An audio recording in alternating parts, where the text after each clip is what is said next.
Of the Vikings and Giants, two teams with a lot of problems, who's going to step up and figure out how to overcome them? Welcome to Crossover Thursday on the Locked On Vikings podcast.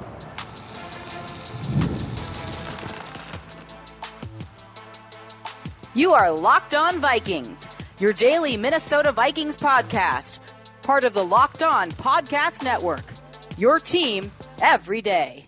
What's up, everybody? Welcome into Crossover Thursday on the Locked On Podcast Network, presented to you by PrizePicks, the easiest and most exciting way to play daily fantasy sports. Go to prizepicks.com/LockedOnNFL and use code all lowercase LockedOnNFL to win $50 instantly when you play $5. You don't even need to win to receive the $50 bonus.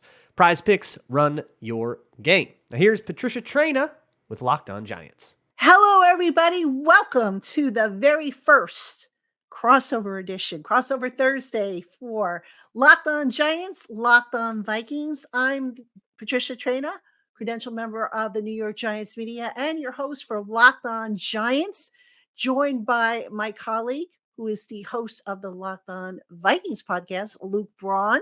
Luke, good to see you, my friend. Famously uncredentialed. Locked On Vikings, Uncredentialed, but still loved. You're still loved regardless. Yes. But anyway, we are here with the first crossover because finally NFL football is back this weekend. The Minnesota Vikings visit the New York Giants week 1.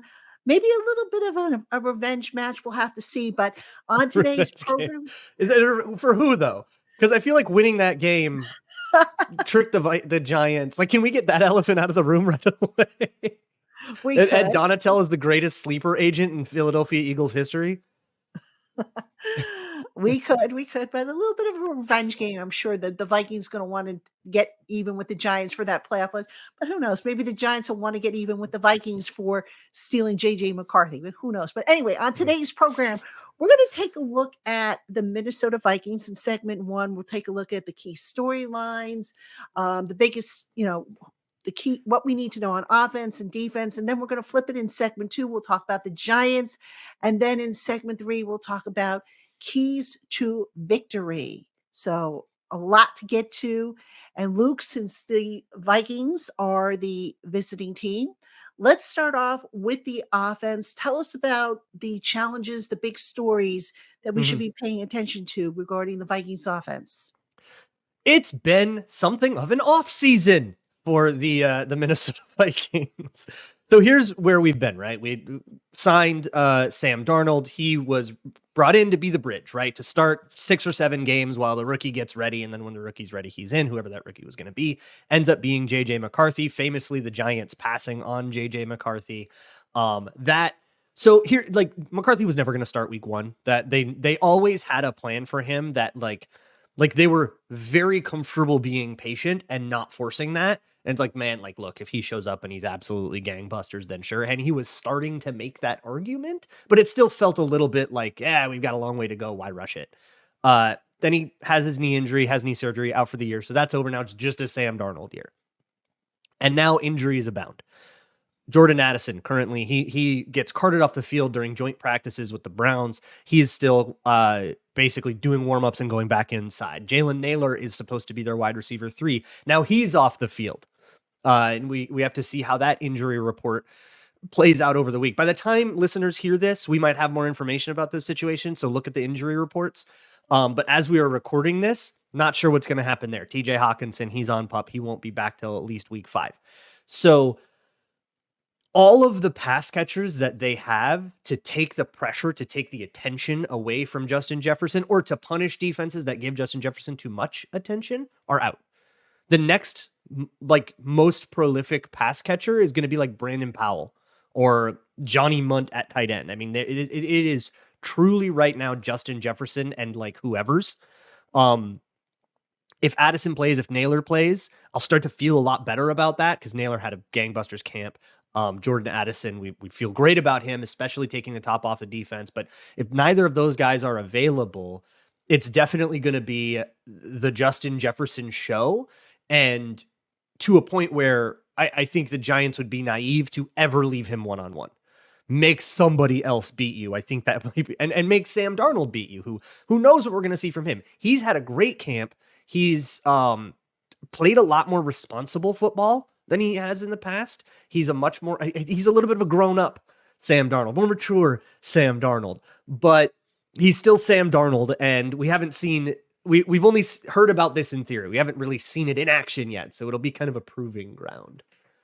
All right, sounds good. I mean, sounds like they're banged up really good at receiver. But Luke, what Yeah. about the defense? I mean, you guys lost Mhm. Danielle Hunter in the Mhm. offseason. I mean, just kind of a big loss, I think, for the defense. But what should we be looking for from the Minnesota defense?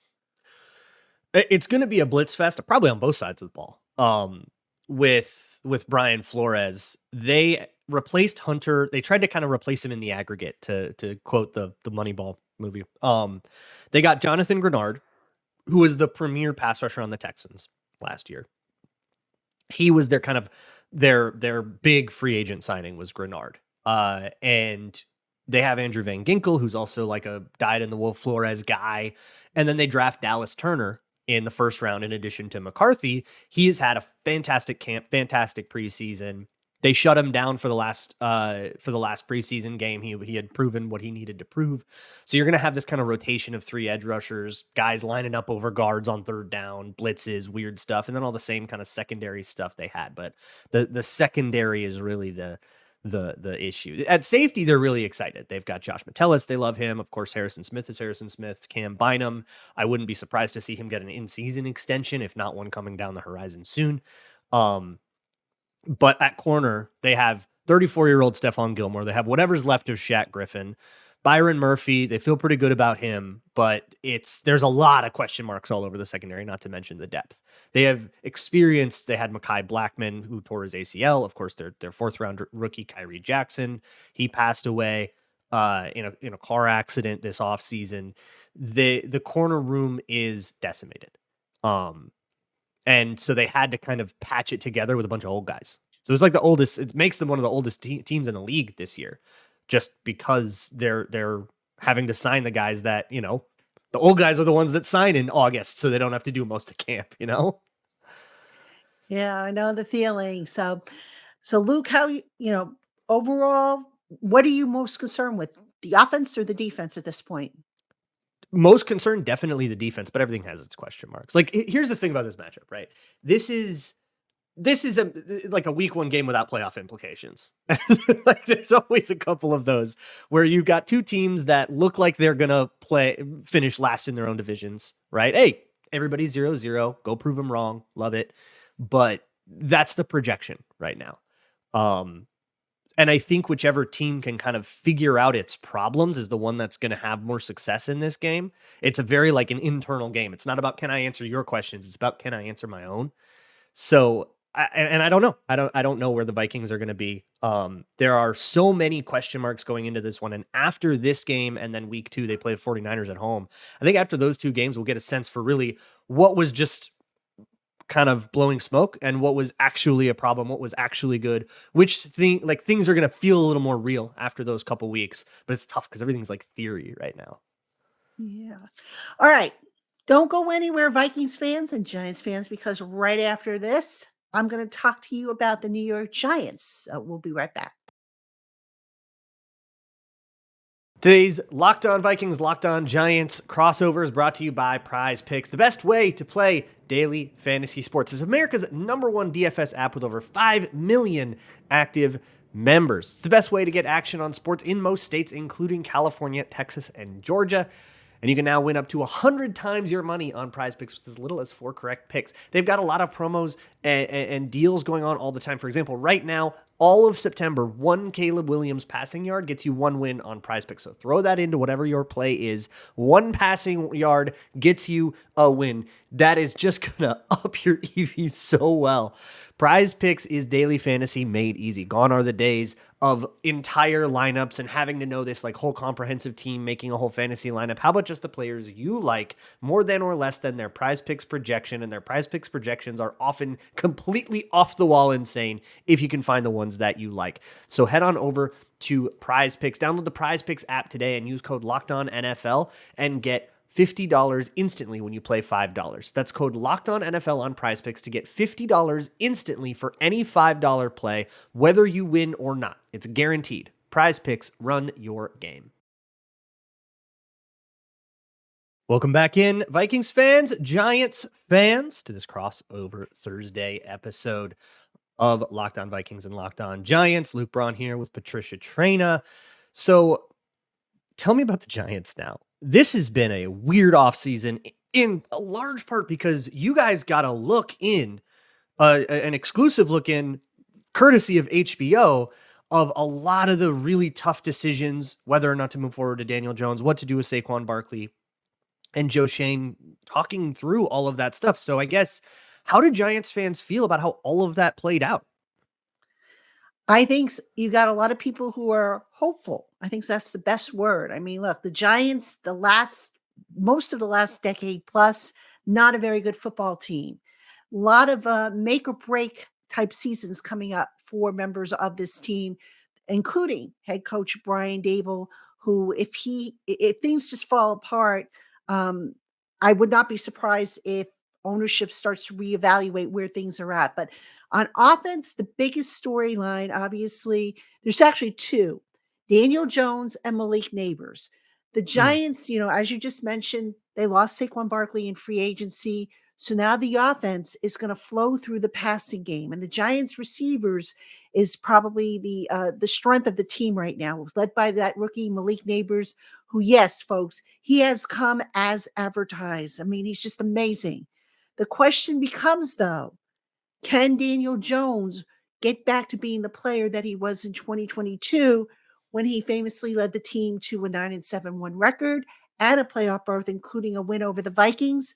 Or is he the same guy that we saw last year prior to his ACL injury, who looked skittish, who was making stupid rookie-like decisions?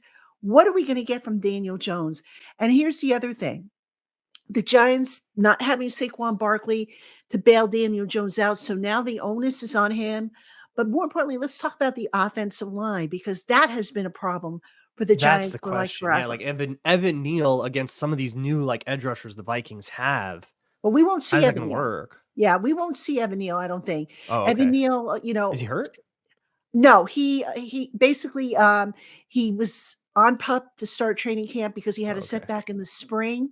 And, Jermaine Illuminor took over that role. And unless he's hurt, Evan Neal's not starting. I would be absolutely shocked if the coach. Okay, so that sounds like benched with an excuse. Well, you can call it what you want, but okay, Jermaine Illuminor is going to be the right tackle unless something really funky happens between now and Sunday. But that being said, the offensive line, the Giants did something different, if you will, with this offensive line. They went the veteran route. All right, so they brought in Jermaine Illuminor and Greg Van Roten, both of whom played on the right side, I believe, last year for the Raiders, whose offensive line coach, by the way, Carmen Brasillo, is now the Giants offensive line coach. And then on the left side, you've got Andrew Thomas, who, of course, is a stalwart over there. And they brought in John Runyon Jr. from the Green Bay Packers, who I'm sure you're familiar with, facing them a couple times a year. He's going to be the left guard. At center, they have second-year man John Michael Schmitz. He's probably the one I would have the biggest question mark about, only because of the durability. Former Gopher, right? What's that? Former Gopher, I believe. Yeah.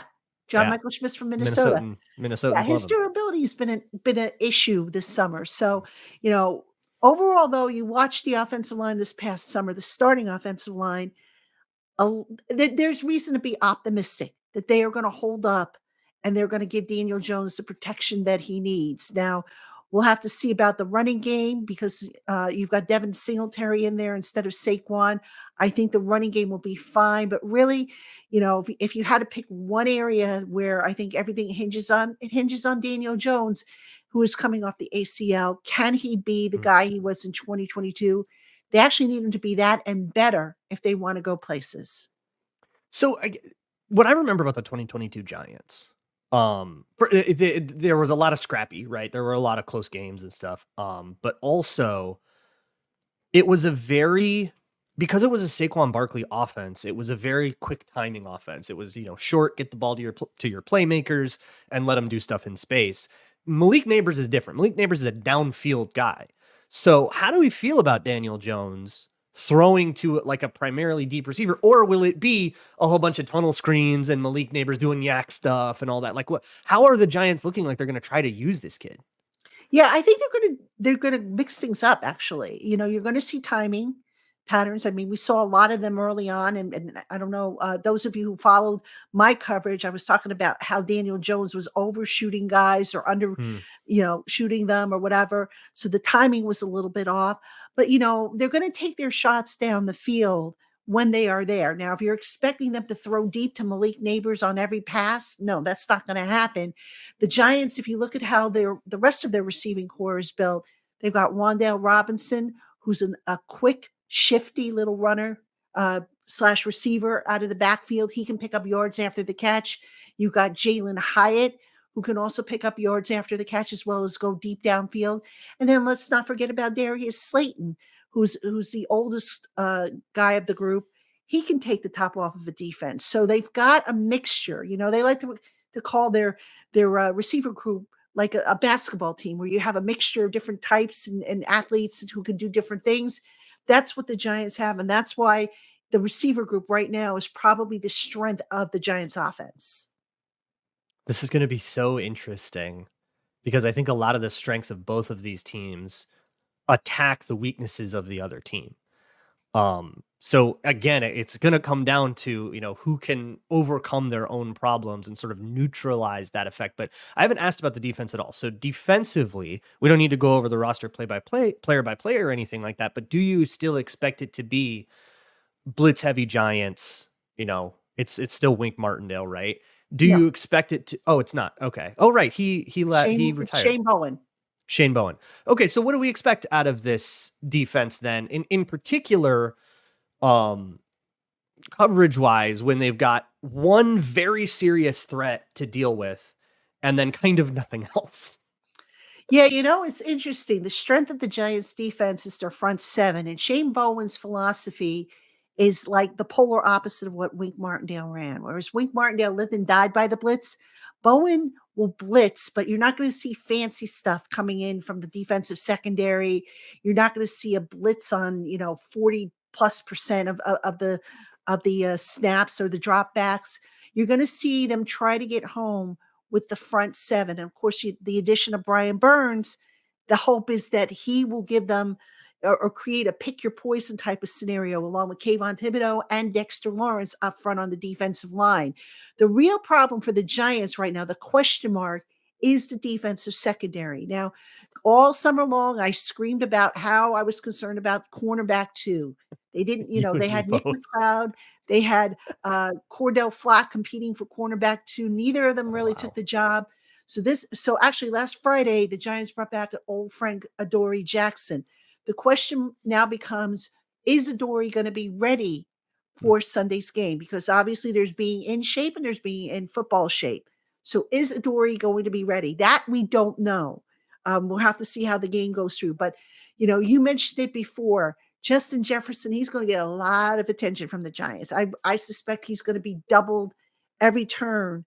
And it's going to be up to the Vikings receivers, the other receiving targets, to kind of beat their guys one-on-one. But that's the matchup that I'm most concerned about.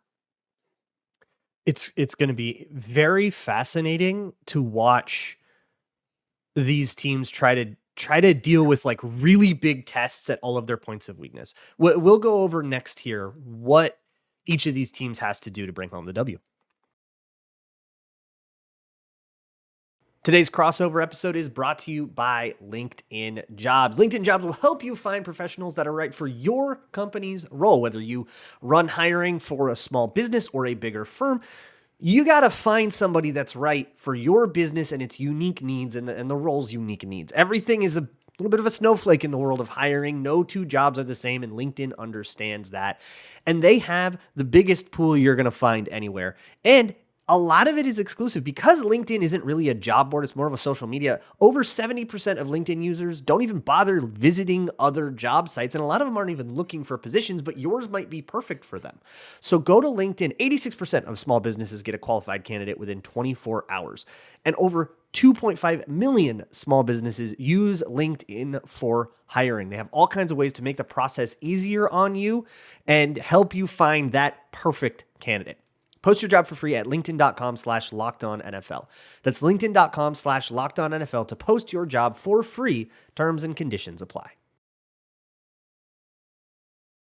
All right, everybody, welcome back to this special crossover edition, Locked On Giants, Locked On Vikings, brought to you by our friends over at PrizePicks. And in this segment, Luke Braun, host of Locked On Vikings, and myself, Patricia Traina, host of Locked On Giants, we're going to give you our keys to victory for our respective teams. And Luke, since the Vikings are the visitors, you go first. What are the keys, the 3 keys the Vikings have to accomplish if they're to emerge with a win? I think the best way to do it is to make Daniel Jones fall apart.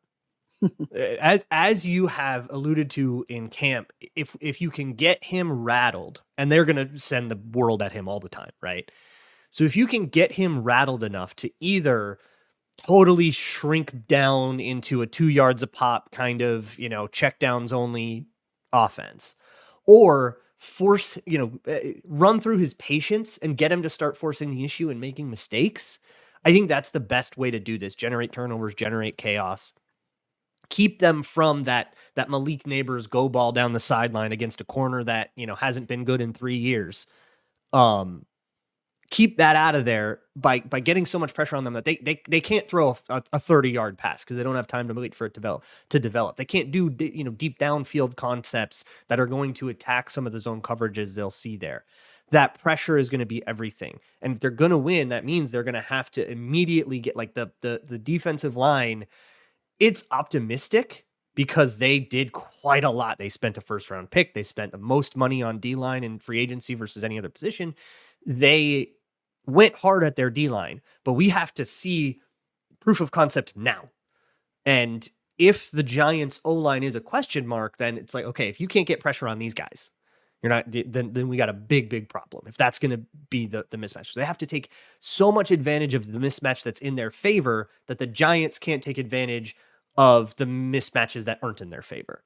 That's got to be the key. But what do you think? I that's only on one side of the ball, of course. How are the Giants going to approach this game as underdogs at home, by the way, which I think is interesting. This might be one of the only games all year that the Vikings are favored, and I honestly didn't even expect them to be. So how will the Giants approach this game in a way that gives them the best chance to win? Well, I think obviously they're going to want to get pressure on Sam Darnold. Sam Darnold typically, like most quarterbacks, doesn't respond well to pressure. Last year, I believe he was when he was under pressure, I think he completed 50% of his pass attempts. Yeah. So as I In mentioned, the one game he played, I think that yeah, probably something makes like sense. that. So like I mentioned in the previous segment, if they can get home with the front 7 and not have to do these fancy blitzes and crazy things that Wink Martindale used to do, that's going to be key because Darnold is mistake prone. So that's probably number 1. Number 2, obviously, take care of Justin Jefferson. Get him to where you're not going to necessarily stop him, but if you can neutralize him to where he doesn't have, fantasy football type numbers on you, that's going to be absolutely key, I think, for the Giants. And as I mentioned in the last segment, that defensive secondary worries me. Even with the addition of Adoree Jackson, who we don't know if he's going to be ready to play 60 snaps plus, that defensive secondary until I see a better showing. And I saw them against the Jets in the joint practice and against the Jets also in the preseason game. And I'm still squeamish about it. I'm not going to lie. And then, of course, the other side of the ball for the Giants, Daniel Jones, he's got to play a clean game. The Giants are I think, winless since 2022 when they have turned the ball over more than 2 times. So they've got to make sure that they don't hurt themselves. The Giants, it's interesting. Last year they could not get off to a fast start if their lives depended on it. They were like minus 100 by the time, halftime came Really? around. So, they were being outscored. So they got to get off to a fast start. They can't leave points on the board. They can't leave yards on the field. Play a clean, efficient game. Now different this year. Brian Dable is going to be calling the plays for the Giants. So we'll see. He's a little bit, no disrespect to Mike Kafka, the offensive coordinator and the play caller the last 2 years, but Brian Dable's a little bit more creative. That's one of the reasons why the Giants hired him. So we'll see how he mixes it up. And of course, Dable leans heavily, at least based on what he did in Buffalo, more of a fan of the pass than the run game. The run game gets sprinkled in, but the passing game is going to really be the key. Yeah, it's more Billsy Brian Dable instead of, okay, our best players are running back. We have to like design things around that. Okay, there's two things that I think we should touch on that we haven't yet. The first, this is very important. I said it last time I was on your show. The Century Red uniforms are great. I'm glad that I get to watch them. Everybody else is wrong. They rock. And especially with the red logo in the middle of the field, that's going to work really well. That aesthetic is very sick. The Giants should be very happy with it. I say this without a shred of sarcasm or irony. I think it is really great looking. I love the vintage throwback stuff. I love it. So I'm actually excited for the aesthetic of this game. Serious point though. We haven't talked about Dexter Lawrence yet, and the problems that he caused the last time the Vikings met the Giants, which was in the playoffs. Obviously, the defensive side of the ball was so bad, a dude got fired, and arguably the Giants completely overestimated their offense and like committed to Daniel Jones.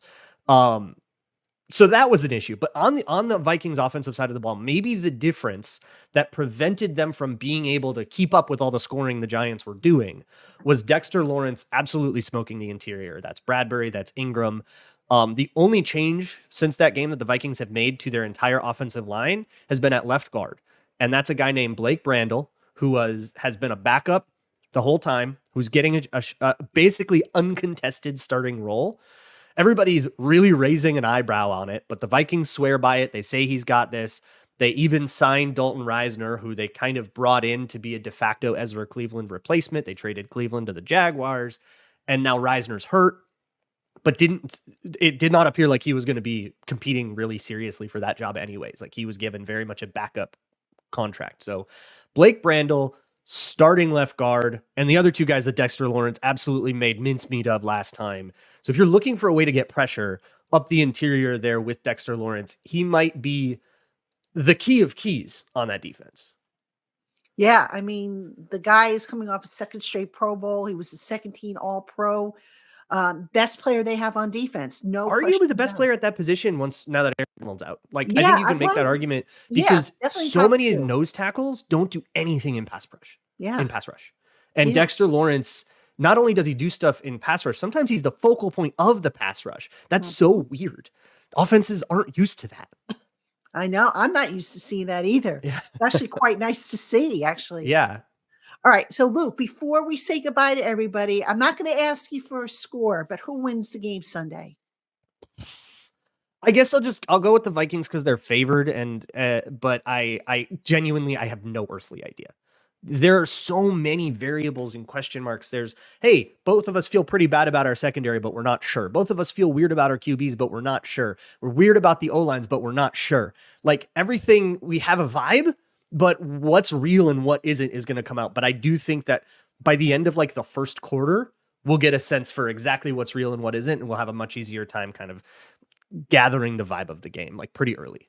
All right. I'm going to just come right out and say it and call me a homer if you have to. I think the Giants win this one. Sure. I mean, if they don't, like I said, they've got to get off to a strong start for this season. But, I think if you look through the matchups, you look through, who has the competitive edge, I think the Giants, that defensive front, hands down, I think they have the edge over the offensive line of the Vikings. I mentioned my concerns with the defensive secondary. That defensive front can get the job done. It could be a fun afternoon. Then it's just a matter of, can Daniel Jones in the passing game click and do what they need to do? Can they open up holes for the running game and make for a balanced offense? But I'm going to go with the Giants. Why not? Hey, right? Can't hold that against you. We'll see what happens. It's going to be a weird one. I'm glad this one's not on primetime. Everybody, please look away from this game. I do not think this is going to be the prettiest football that we see out of these teams this decade. Well, Well, unlike you, I'm not a fan of the red look, but, it is Ah, what it is. I totally see, now forgot that I could about get that in. until you mentioned it. I'm like, "Oh, yeah, that's right. They're part of those uniforms." Yeah, But, they got yeah, it'll the be throwback weird. logo and everything, harking back to pre-war days. Yeah, Beautiful. it'll be It's lovely. weird for sure. But hey, listen, football is back. We're excited here on the Locked On NFL Network. Make sure you're following Luke Braun on Locked On Vikings, myself, Locked On Giants, and all of our Locked On programming. Not just NFL, we have MLB, we got hockey, we've got basketball, we got college, we've got so much here. So do check us out. We appreciate you tuning in. And folks, make sure you keep it here for Friday. We'll have all new shows here for you on Locked On Giants and Locked On Vikings. For Luke Braun, I'm Patricia Traina. Thank you for making us your first listen of the day. And don't forget to check out Locked On NFL for your second listen of the day with Tyler Rowland and the amazing Tony Wiggins. You will not be sorry. Have a good one, everybody, and we'll see you soon.